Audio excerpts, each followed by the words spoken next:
బెల్లంపల్లి పట్టణం హనుమాన్ బస్తీలో భూలక్ష్మి మహాలక్ష్మి అమ్మవార్ల పంచవార్షికోత్సవం ఘనంగా జరిగాయి.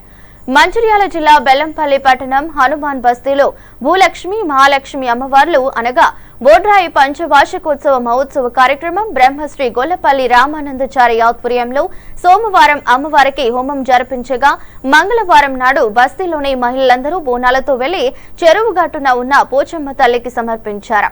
కార్యక్రమంలో బస్తీలోని ప్రజలు కుటుంబ సమేతంగా పాల్గొని పిల్ల పాపలతో చల్లగా ఉండాలని అమ్మవారిని దర్శించుకుని కోరుకున్నారని అన్నారు. కార్యక్రమంలో పట్టణ వివిధ పార్టీ నాయకులు పాల్గొని అమ్మవారిని దర్శించుకున్నారు.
అమ్మాయి వెళ్తాను అమ్మాయి గారు ముందర వెళ్తాను.